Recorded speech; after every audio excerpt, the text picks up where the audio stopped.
আসসালামু আলাইকুম। আমরা আপনাদেরকে অসময়ে কষ্ট দিয়েছি বলে দুঃখিত। সকালবেলা একটি কর্মসূচি আমাদের ছিল, আসলে ওই কর্মসূচিটা যেহেতু পরবর্তীতে অ্যানাউন্স হয়েছে ওই কারণে আমাদের একটু প্রবলেম হয়ে গেল। পরে প্রোগ্রামটা আমাদের পিছিয়ে আনতে হলো, সেই জন্য আমরা দুঃখ প্রকাশ করছি। তারপরেও এই অল্প সময়ের মধ্যে আপনারা যে এসেছেন সেটার জন্য আমাদের পক্ষ থেকে আমরা ধন্যবাদ জানাই।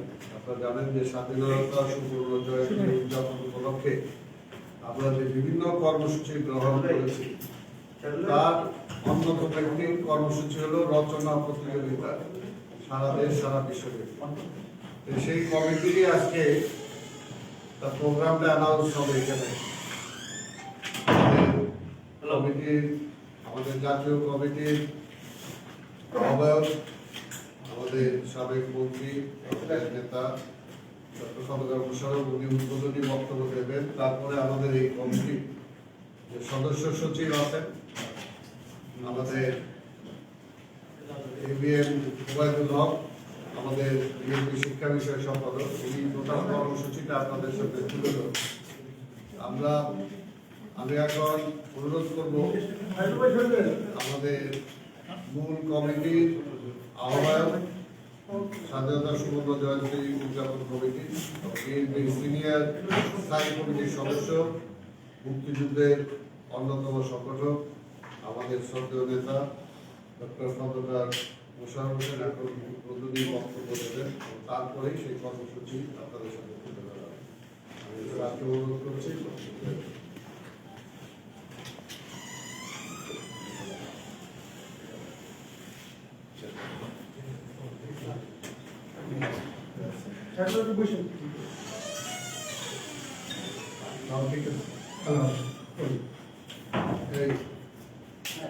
ঠিক আছে।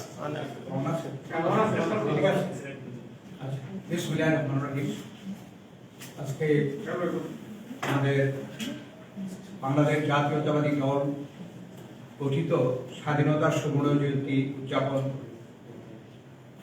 উপলক্ষে আমরা যে বিভিন্ন পদক্ষেপ কর্মসূচি গ্রহণ করেছি, আজকে তারই অংশ হিসাবে আমাদের যে উদযাপনের জন্যে সুবর্ণ জয়ন্তী উদযাপনের জন্যে আমরা যে রচনা প্রতিযোগিতা কমিটি করেছি, সেই রচনা প্রতিযোগিতা কমিটির এখানে সম্মানিত সদস্য সচিব সহ এখানে সম্মানিত সদস্যবৃন্দ আছেন এবং আমাদের সাংবাদিক ভাইরা, আসসালামু আলাইকুম। আজকে আমরা সুবর্ণ জয়ন্তীর সারা বছরব্যাপী যে উদযাপনের যে পরিকল্পনা গ্রহণ করেছি, তার মধ্যে অত্যন্ত গুরুত্বপূর্ণ একটি কর্মসূচি হচ্ছে রচনা প্রতিযোগিতা। অর্থাৎ এই রচনা প্রতিযোগিতা বিভিন্ন স্তরে বিভিন্ন বিষয়ে আমরা প্রতিযোগিতা হিসাবে সেই উপজেলা জেলা থেকে শুরু করে বিভাগ এবং কেন্দ্রীয় পর্যায় পর্যন্ত এই রচনা প্রতিযোগিতা একটা আয়োজন করা হয়েছে। এই রচনা প্রতিযোগিতার উদ্দেশ্য হচ্ছে যে আমরা যে সুবর্ণ জয়ন্তী কমিটির পক্ষ থেকে যে ঘোষণা দিয়েছিলাম যে আমাদের প্রধান এবং একমাত্র লক্ষ্য হচ্ছে যে মুক্তিযুদ্ধের যে প্রকৃত ইতিহাস এবং 50 বছর এর স্বাধীনতা যে বিভিন্ন ঘটনাবলী রাষ্ট্রীয়, সামাজিক, অর্থনৈতিক ক্ষেত্রে যে সকল বিশেষ বিশেষ দিকগুলো রয়েছে তার সঠিক মূল্যায়ন এবং তথ্য উপস্থাপন করা বর্তমান প্রজন্মের কাছে এবং জনগণের কাছে। কেননা আমরা ইতিমধ্যে দেখেছি যে মুক্তিযুদ্ধের ইতিহাস এবং বাংলাদেশের 50 বছরের ইতিহাস ইতিমধ্যে বিকৃত করা হয়েছে।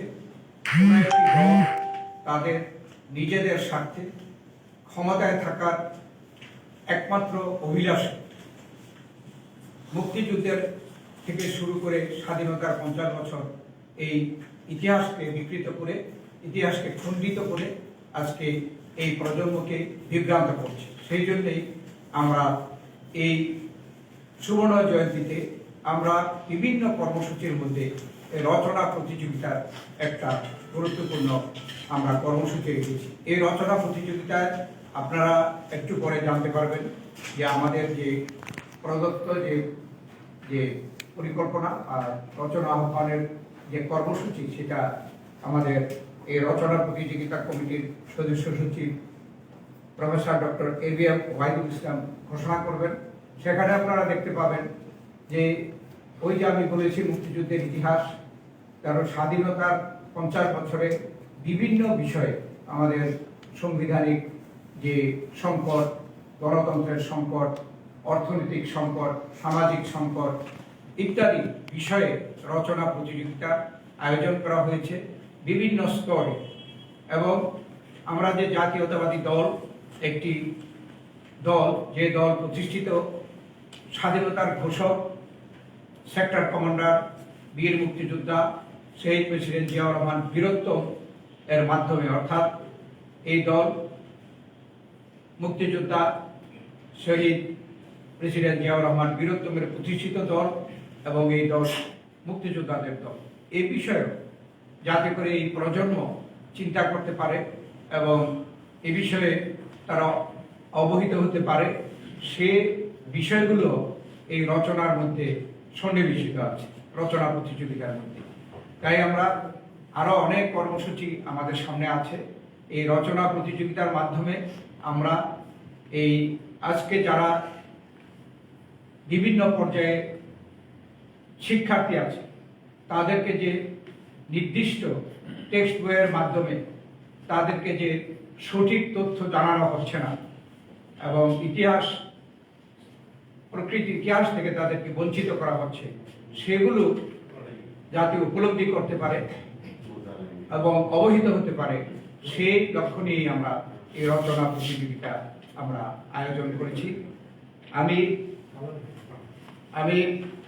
আপনাদের যে একটু আগে বললাম যে এই বর্তমান প্রজন্মকে, বিশেষ করে শিক্ষার্থীদেরকে তাদের টেক্সট বইয়ের মাধ্যমে মুক্তিযুদ্ধের ইতিহাসকে এবং স্বাধীনতার পরে ঘটনাবলীকে খণ্ডিত অথবা একটি দলের পক্ষে রচনা হিসাবে তাদেরকে শেখানো হচ্ছে। সেই জন্যেই আমরা চাই এর প্রকৃত তথ্যগুলো তুলে ধরা। আপনারা দেখেছেন যে আমরা স্বাধীনতার মাসের প্রথম দিনে আমাদের এই সুবর্ণজয়ন্তীর বছরব্যাপী আয়োজনের শুভ উদ্বোধন ঘোষণা করেছি, শুভ উদ্বোধনের অনুষ্ঠান করেছি। তারপরে 2 মার্চ পতাকা উত্তোলন, 3 মার্চ স্বাধীনতার ইশতেহার পাঠ, 7 মার্চ সেই রেস কোর্সের বক্তৃতা, 9 মার্চ পল্টন ময়দানে ভাসানের বক্তব্য ইত্যাদি নিয়ে আমরা যখন কর্মসূচি গ্রহণ করেছি, আলোচনা সভার আয়োজন করেছি, তখন আপনারা দেখেছেন যে আওয়ামী লীগ এই ব্যাপারে তারা প্রতিক্রিয়া শুরু করেছে। আওয়ামী লীগের সাধারণ সম্পাদক প্রথম বললেন তারা স্বাগত জানাচ্ছে, পরে বললেন যে না, বিএনপি এটা এই 7 মার্চ বা এইসব দিনগুলো তারা পালন করছে ভাওতামি। 7 মার্চ সম্বন্ধে তারাই বলল যে বিএনপি পালন করছে এই জন্য যে একটি ভাষণ স্বাধীনতা এনে দেয় না, এই কথা বলার জন্য। আমরা তাই বলতে চেয়েছি এবং বলেছি যে ভাষণ সেই সময় স্বাধিকারের আন্দোলন, স্বায়ত্ত শাসনের আন্দোলন এবং তৎকালে পূর্ব পাকিস্তানের বাঙালিরা তৎকালীন আওয়ামী লীগ এবং তৎকালীন নির্বাচিত নেতা মরহুম শেখ মুজিবুর রহমান সাহেবকে নির্বাচিত করেছেন পাকিস্তানের প্রধানমন্ত্রিত্ব লাভের জন্য। পাকিস্তানের পার্লামেন্টে সংখ্যাগরিষ্ঠ দল ছিল আওয়ামী লীগ। তাই 7 মার্চে এই যে বক্তব্য, এর মধ্যে সংগ্রামের কথা লেখা আছে, সংগ্রামের কথা বক্তব্যে আছে। এর আগে বক্তব্যে আছে ইয়াহিয়া খানকে, ভুট্টোকে এসে বসে কথা বলে সমাধানের জন্য, অর্থাৎ যে স্বায়ত্ত শাসনের যে আমাদের দাবি ছিল তৎকালে, সেই দাবি বাস্তবায়নের জন্য কিন্তু এই 7 মার্চের মূল বক্তব্য। যদি এটা পরবর্তীকালে প্রধানমন্ত্রী বললেন না 7 মার্চের বক্তব্য স্বাধীনতার ঘোষণা, যদি তাই হয় তাই 7 মার্চ থেকে তো স্বাধীনতা দিবস হওয়ার কথা, সেটা কিন্তু 26শে মার্চ। তারপরে আরও কথা আছে, 7ই মার্চের পরে পাকিস্তানের প্রেসিডেন্ট ইয়াহিয়া খান এবং বিরোধী দলের নেতা ভুট্টো, জুলফিকার আলী ভুট্টো এই ঢাকায় এসে আলোচনা করেছে। 17 তারিখ থেকে 23-24 তারিখ পর্যন্ত আলোচনা করেছেন এবং তারা বলেছেন আলোচনা অগ্রগতি হচ্ছে। এবং তখন আওয়ামী লীগ 27শে মার্চ হরতাল রেখেছে। অর্থাৎ যদি 7ই মার্চ স্বাধীনতার ঘোষণা হয়, এর পরের এই ঘটনাগুলো ঘটা কোনো ক্রমেই সম্ভব ছিল না। তাই এখানে গোজামিল দেওয়ার জন্য আজকে যখন আমরা প্রকৃত তথ্য, প্রকৃত ইতিহাস তুলে ধরছি, তখন এটাকে বিভ্রান্ত করার জন্য এখন দেশের প্রধানমন্ত্রীও যে কথা বলছেন, সেটা কিন্তু অতীতে এই প্রধানমন্ত্রী আরেক গত বছর বক্তৃতায় বলেছেন যে 7ই মার্চে স্বাধীনতার ঘোষণা ছিল না। সিরাজুল খান সাহেব তিনি চেয়েছিলেন যে স্বাধীনতার ঘোষণা হোক, ছাত্ররা চেয়েছিল, কিন্তু শেখ মুজিবুর রহমান সেই স্বাধীনতা ঘোষণা দেন নাই। এটা কিন্তু বর্তমান প্রধানমন্ত্রী শেখ হাসিনা এখনো মিডিয়াতে আছে, এখনো তার বক্তৃতা রেকর্ডের আছে, এখনো বাজছে। অথচ সেই দিন বলল 7ই মার্চ স্বাধীনতার ঘোষণা। আবার সেই দিন আরেকটি কথা বলল যে শহীদ প্রেসিডেন্ট জিয়াউর রহমান নাকি 25 এবং 26 তারিখে বাঙালিদেরকে হত্যা করেছে। অথচ ইতিহাস বিভিন্ন বইয়ে লিপিবদ্ধ আছে যে 25শে কালরাত্রিতে যখন ঢাকায় ক্র্যাকডাউন হয়, গণহত্যা শুরু হয়, চিটাগাংয়েও 20 বেলুচ রেজিমেন্ট চট্টগ্রাম ক্যান্টনমেন্টের থেকে বেরিয়ে বাঙালিদেরকে হত্যা করেছিল প্রায় 1000-এর উপরে। এটা 25 তারিখে। কিন্তু জিয়াউর রহমান ছিলেন 8ম ইস্ট বেঙ্গল রেজিমেন্টে, 16 শহর ছিল তার হেডকোয়ার্টার। তার প্রধান ছিলেন পাকিস্তানের ব্রিগেডিয়ার জাঞ্জুয়া। সেখানে জাঞ্জুয়া জিয়াউর রহমানকে কোর্টে পাঠিয়েছিলেন রাত্র 10টার দিকে সেই সোয়াব স্টিমার থেকে অস্ত্র নামানোর জন্য। কিন্তু পথিমধ্যে যখন তিনি খবর পান যে চট্টগ্রাম ক্যান্টনমেন্টে 20 বেলুচ রেজিমেন্ট বাঙালিদের হত্যা করছে, তখন তিনি কোর্টের দিকে না গিয়ে ফিরে এসে ইস্ট বেঙ্গল 8ম ইস্ট বেঙ্গল রেজিমেন্টে সামনে আমাদের বাঙালি অফিসার তখন ছিলেন বীর শওকত আলী, মেজর ক্যাপ্টেন তৎকালীন কর্নেল অলি, ক্যাপ্টেন শামসুজ্জামান, ওনাদেরকে নিয়ে একত্রিত করে তিনি প্রথম যে জাঞ্জুয়া থেকে শুরু করে পাকিস্তানের যে কর্মকর্তাদের ছিল তাদেরকে গ্রেপ্তার করে, এরপরে বাঙালিদেরকে অস্ত্র দিয়ে অস্ত্রসজ্জিত করে। তারপরে ইপিআর এর ক্যাম্প ছিল কাছাকাছি, মেজর রফিকের সাথে যোগাযোগ হয়। এই মেজর রফিক ইপিআর এর যে তাদের সৈনিকদেরকে নিয়ে, সিপাহীদেরকে নিয়ে এসে যোগ দেন জিয়াউর রহমানের সাথে। এবং শেষ সাথে 3টা সাড়ে 3টার দিকে জিয়াউর রহমান তিনি একটি ড্রামের উপরে দাঁড়িয়ে উই রিভোল্ট বলে পাকিস্তানের বিরুদ্ধে এবং পাকিস্তান সেনাবাহিনীর বিরুদ্ধে রিভোল্ট করেন। এরপরে তিনি 26 তারিখ সকালে সেই সকাল হওয়ার আগেই ক্যান্টনমেন্ট, সেই হালিম শহর 16 শহর, সেই 8ম ইস্ট বেঙ্গল রেজিমেন্টের যে হেডকোয়ার্টার ছিল সেখান থেকে তিনি বেরিয়ে পটিয়ার দিকে চলে যান। কালুরঘাট ব্রিজ পার হয়ে পটিয়ায় গিয়ে 9টায় সকালে ক্যাম্প স্থাপন করেন। এগুলো বইয়ে লেখা আছে। এবং এরপরে 26 তারিখ সন্ধ্যায় এসে তিনি কালুরঘাট ব্যাটন কেন্দ্র থেকে প্রথম নিজের নামে স্বাধীনতা ঘোষণা করেন। পরের দিন 27 তারিখ 7:30টার সময় আবার শেখ মুজিবুর রহমান সাহেবের নামে তিনি উল্লেখ করে স্বাধীনতা ঘোষণা করেন। এই যে 25, 26, 27 জিয়াউর রহমান যে কর্মকাণ্ড করছে, এটা ইতিহাসের অংশ, বহু বইয়ে এইভাবে লেখা আছে। আর সেই দিন আমাদের দুঃখজনক হলেও সত্যি যে দেশের প্রধানমন্ত্রী বললেন 25, 26, 27 তারিখের একটি জিয়াউর রহমান বাঙালিদেরকে হত্যা করেছে। দুঃখজনক। এই জন্য আজকে আমরা বিভিন্ন কর্মকাণ্ডের মাধ্যমে এই জনগণকে, এই প্রজন্মকে সত্যি কথা জানানোর জন্য, প্রকৃত ইতিহাস জানানোর জন্য এই আয়োজন আমরা করেছি। আমি বিশ্বাস করি যে আমাদের সাংবাদিক ভাইরা সীমাবদ্ধ অবস্থার মধ্যেও আমাদেরকে এই ব্যাপারে সহযোগিতা করবেন। এই প্রজন্মকে প্রকৃত ইতিহাস তুলে ধরার জন্য আমাদের এই কর্মকাণ্ডগুলোকে আপনারা প্রচার করবেন। কেননা একটি জাতি যদি প্রকৃতি ইতিহাস না জানে, সেই জাতি কিন্তু টেকসইভাবে উন্নত করতে পারে না, অগ্রগতি হয় না। আপনাদেরকে সকলকে ধন্যবাদ। আমি অনুরোধ করব যে রচনা প্রতিযোগিতা কমিটির সদস্য সচিব প্রফেসর ডক্টর ABM ওবায়দুল ইসলাম, তিনি তার এই কমিটির পক্ষ থেকে রচনা প্রতিযোগিতা সংক্রান্ত যে ঘোষণা, সেই ঘোষণা তিনি এখানে আপনাদের সামনে পেশ করবেন। স্যার, আপনার প্রশ্ন ছিল, এটা জবাব স্যার। সাম্প্রতিক আন্দোলন নিয়ে একটু স্যার জানা, তা হচ্ছে যে আপনারা সাম্প্রতিক সময়ে বিভাগীয় যে সমাবেশগুলো করছেন স্যার, সিটি কর্পোরেশনের ঢাকা উত্তরের হয়ে গেল স্যার, তো সেই সমাবেশগুলোই আজকের সকালের যে প্রোগ্রাম, সেখানেও আপনারা জোরে সোরে আবার সরকারের পদত্যাগ, নির্বাচন কমিশনের পদত্যাগ চাচ্ছেন। অনেক পলিটিক্যাল বিশ্লেষক অথবা বলতে পারেন নিন্দুকেরা, বিএনপি, তারা এটাকে এইভাবে দেখছে যে এখন এইটা কেন হঠাৎ করে আপনারা জাতীয় নির্বাচন চলে গেল, তখনও বুঝতে পারলেন না যে এই নির্বাচন কমিশনের অধীনে নির্বাচন সুষ্ঠু হবে কিনা, সকল পৌরসভা হয়ে গেল, সিটি কর্পোরেশন হয়ে গেল, এখন স্যার এই যে এই কমিশনের অধীনে, সরকারের অধীনে আমরা কোনো নির্বাচনে যাব না, আপাতত তো আগামী জাতীয় নির্বাচনের আগে বড় কোনো নির্বাচনও নেই, এটা অনেকেই বলতে চাচ্ছে যে বিএনপি কি তাহলে স্থানবাজি করছে?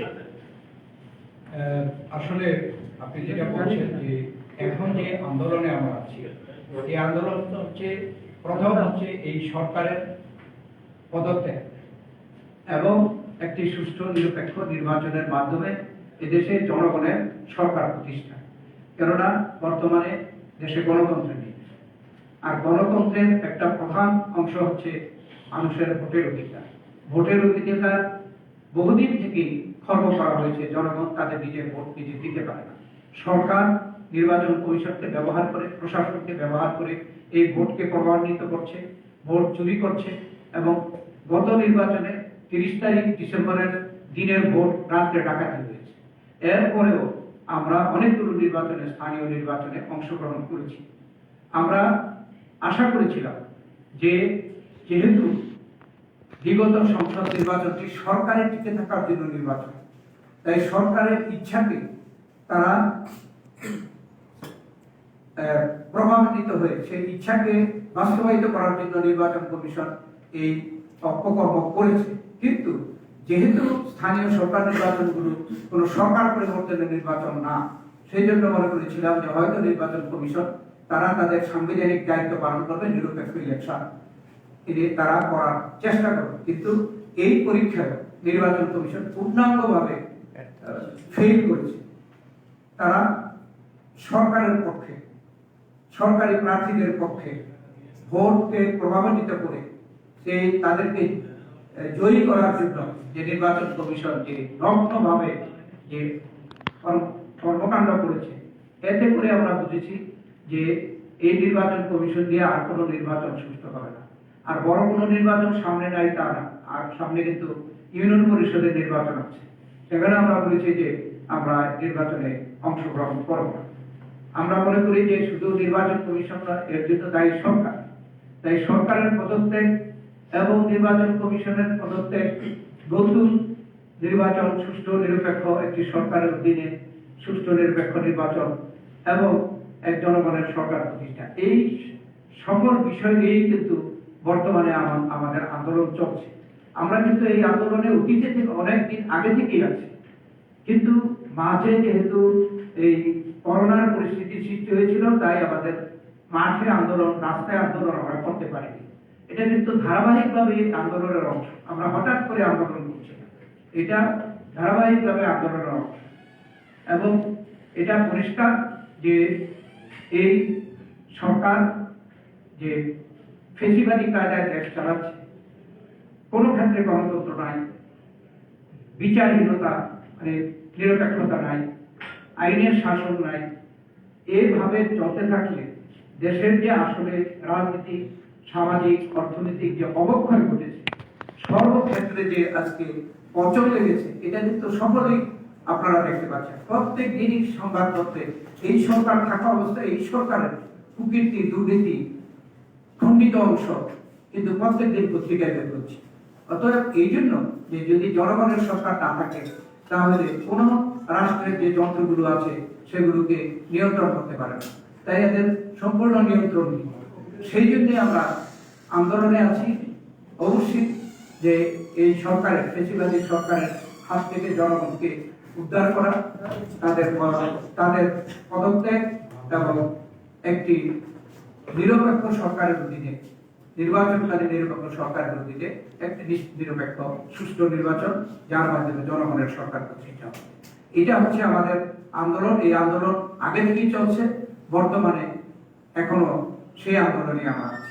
আর আপনারা দেখতে পাচ্ছেন যে সরকার কত সেই যে আমাদের আন্দোলন, আমাদের যেখানে এটা সাংবিধানিক অধিকার, আমাদের কথা বলা, মিটিং করা, মিছিল করা, প্রত্যেক ক্ষেত্রে সরকার কিভাবে বাধা সৃষ্টি করছে। অর্থাৎ সরকার বিরোধী দলের আন্দোলন, বিরোধী দলের যে সভা সমাবেশকে ভয় পায় বলেই আজকে আপনারা নিজেদের চোখের সামনে দেখছেন আমাদের বিভাগীয় যে সমাবেশগুলো হচ্ছে, সেখানে বরিশাল বিভাগীয় সমাবেশে সব লঞ্চ বাস বন্ধ করে দিয়েছে।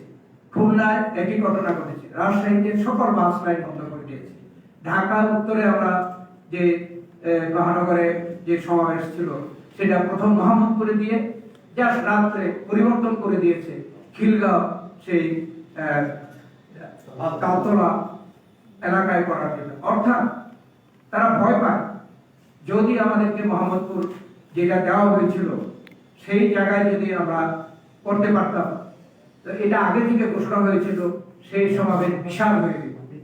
এখন সেই ভয়ে কিন্তু এই কৌশল সরকার ব্যবহার করতেছে। ঠিক আজও যে একটি মানববন্ধন, সেখানে আপনারা দেখেছেন চতুর্দিকে পুলিশ কোন ব্যক্তিকে ওই এলাকার দিকে যেতে দিচ্ছে না। এটা কোন আইনে একজন ব্যক্তিকে একটা সমাবেশ বা একটা যে ঘোষিত যে পথ সভা বা মানববন্ধন, সে মানববন্ধনে অংশগ্রহণ করার জন্য যেতে দিবে না, এইটা বাংলাদেশের কোন আইনে আছে? এবং সরকার কথায় কথায় বলে যে আইন শৃঙ্খলা পরিস্থিতির জন্য। আইন শৃঙ্খলা পরিস্থিতি এখানে অবনতি হবে না সেটা আগে থেকে কি করে তারা জানে। অতএব এটা আপনারা বুঝতে পারছেন যে সরকার যেহেতু জনগণের সরকার না, জনগণকে ভয় পায়, জনসমাবেশকে ভয় পায়, সেই জন্যই আজকে সরকার পথে পথে আমাদেরকে বাধা সৃষ্টি করছে। কিন্তু আপনারা দেখতে পাচ্ছেন আমাদের নেতা কর্মীরা কিন্তু হয়তো সবাই অংশগ্রহণ করতে পারছে না, কিন্তু কোনো বাধায় আমাদের নেতা কর্মীরা কিন্তু পিছপা হয়েছে। প্রত্যেক জায়গায় তারা এই প্রোগ্রামগুলোকে সফল করছে। ধন্যবাদ। আশা করি আপনি প্রশ্নের উত্তর পেয়েছেন, অনেক লম্বা।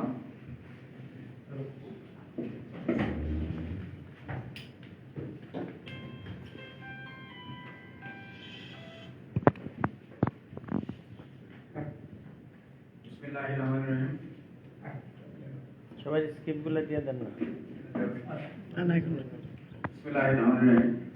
বাংলাদেশের স্বাধীনতার সুবর্ণ জয়ন্তী উদযাপন উপলক্ষে বাংলাদেশ জাতীয়তাবাদী দল বিএনপি গঠিত রচনা প্রতিযোগিতা কমিটি কর্তৃক আয়োজিত আজকের এই সভায় উপস্থিত মুক্তিযুদ্ধের অন্যতম সংগঠক, মুক্তিযুদ্ধ চলাকালীন সময় সংগ্রাম পরিষদ রাজ্য শাখার আহ্বায়ক, বিএনপির জাতীয় স্থায়ী কমিটির সিনিয়র সদস্য, স্বাধীনতার সুবর্ণ জয়ন্তী উদযাপন জাতীয় কমিটির সম্মানিত আহ্বায়ক, সাবেক মন্ত্রী ডক্টর ফজলুল মোশাররফ হোসেন স্যার, স্বাধীনতা সুবর্ণ জয়ন্তী উদযাপন জাতীয় কমিটির সম্মানিত সদস্য বীর মুক্তিযোদ্ধা আব্দুল সালাম, রচনা প্রতিযোগিতা কমিটির সম্মানিত সদস্যবৃন্দ এবং প্রিন্ট ও ইলেকট্রনিক মিডিয়া সুপ্রিয় সাংবাদিক ভাই ও বোনেরা, আসসালামু আলাইকুম।